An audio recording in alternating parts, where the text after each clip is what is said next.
اس لڑکے نے 2 سوال کیے اور یہ کہا کہ میرے لیے یہ بہت ضروری ہے کہ ان سوالوں کے جواب دیے جائیں، کیونکہ مجھے آج تک کوئی جواب مطمئن کرنے میں کامیاب نہیں ہوا۔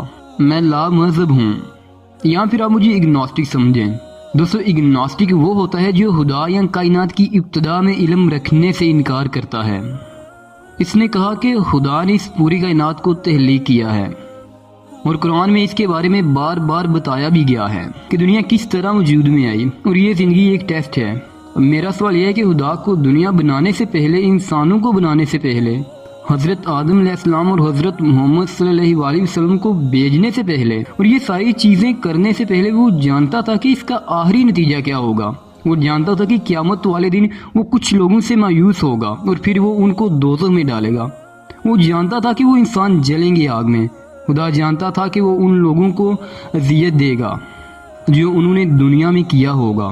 دنیا بنانے سے پہلے وہ جانتا تھا کہ اس کا نتیجہ اچھا نہیں آئے گا۔ ہو سکتا ہے کہ کچھ لوگوں کے لیے اچھی ثابت ہو جو کہ جنت میں جائیں گے، لیکن جو لوگ دوزخ میں جائیں گے خدا ان کو بچا سکتا تھا۔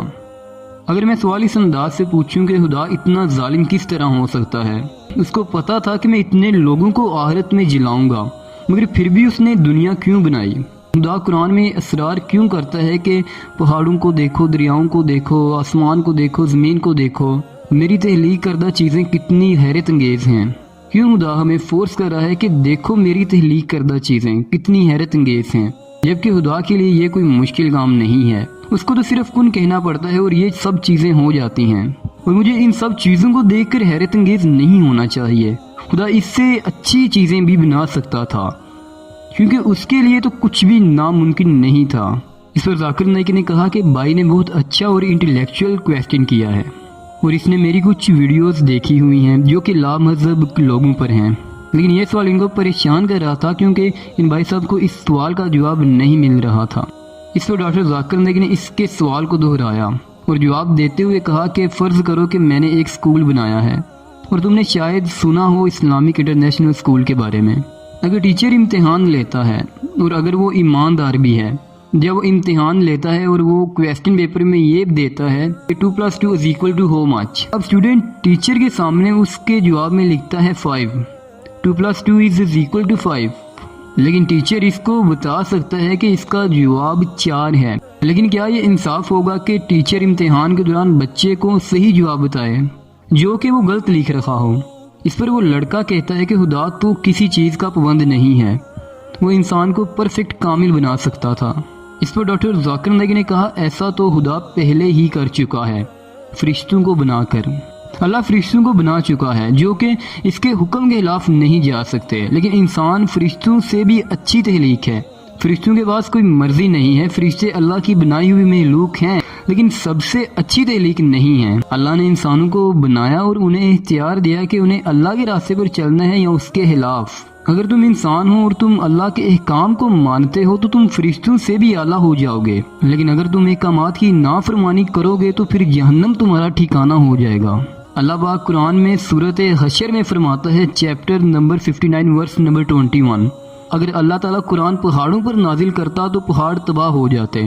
اللہ فرماتا ہے سورۃ احزاب میں ورس نمبر 72 میں، یہ انسان تھے جو کہ بیوقوف تھے اور ظالم تھے جنہوں نے قرآن کا ذمہ اٹھا لیا۔ اس پر ڈاکٹر ذاکر نائک نے کہا کہ وہ تم اور میں تھے بیوقوف جنہوں نے اس کا وزن اٹھا لیا۔ اس پر اس لڑکے نے جواب دیتے ہوئے کہا کہ مجھے نہیں یاد کہ مجھ سے کسی نے پوچھا ہو، اللہ نے حضرت آدم علیہ السلام سے پوچھا تھا، نہ کہ مجھ سے۔ اس پر ڈاکٹر ذاکر نائک کہتے ہیں کہ ایسا نہیں ہے بھائی، اللہ نے سب انسانوں سے پوچھا تھا، ہر ایک انسان سے پوچھا گیا تھا اس کے بارے میں، اور پھر ہماری یادداشت کو واشڈ آف کر دیا، اور اگر ہمیں یہ یاد ہوتا تو پھر ٹیسٹ کیا ہوتا۔ لیکن قیامت والے دن کوئی بھی ایسا انسان نہیں ہوگا جو یہ کہنے کے لائق ہوگا کہ اللہ نے ہمارے ساتھ انصاف نہیں کیا، لیکن انسان یہ ضرور بولیں گے کہ اے خدا ہمیں ایک اور موقع دے، اور پھر اللہ بولے گا کہ اب بہت دیر ہو چکی ہے۔ اللہ ہمیں اس دنیا میں مواقع دیتا ہے، غلطی کرو توبہ کر لو، پھر غلطی کرو پھر توبہ کر لو، لیکن جب تم مر جاؤ گے تو پھر تمہاری کوئی توبہ قبول نہیں کی جائے گی اور نہ ہی تم کر سکو گے۔ ڈاکٹر ذاکر نائک کہتے ہیں کہ جہاں تک تمہارے سوال کا تعلق ہے کہ خدا نے ہمیں کیوں بنایا، اس لیے کہ انسان اللہ کی بہتر تخلیق ہے، کوئی بھی لاجیکل انسان اس بات پر ضرور ایگری کرے گا۔ کہ وہ انسان جس کے پاس اختیار نہ ہو اور وہ انسان جس کے پاس اختیار ہو، اس میں سے بہتر تخلیق کون سی ہے؟ کوئی بھی انسان جو لاجیکلی سوچتا ہوگا وہ اس بات پر ضرور ایگری کرے گا کہ بہتر تخلیق وہ ہے جس کے پاس اختیار ہے، جو کہ انسانوں کے پاس ہے۔ اور تمہارا یہ سوال بالکل ٹھیک ہے کہ میرے سے پوچھا نہیں تھا گیا مجھے دنیا میں لانے سے پہلے، لیکن آخرت والے دن تمہیں اس کا جواب بھی مل جائے گا۔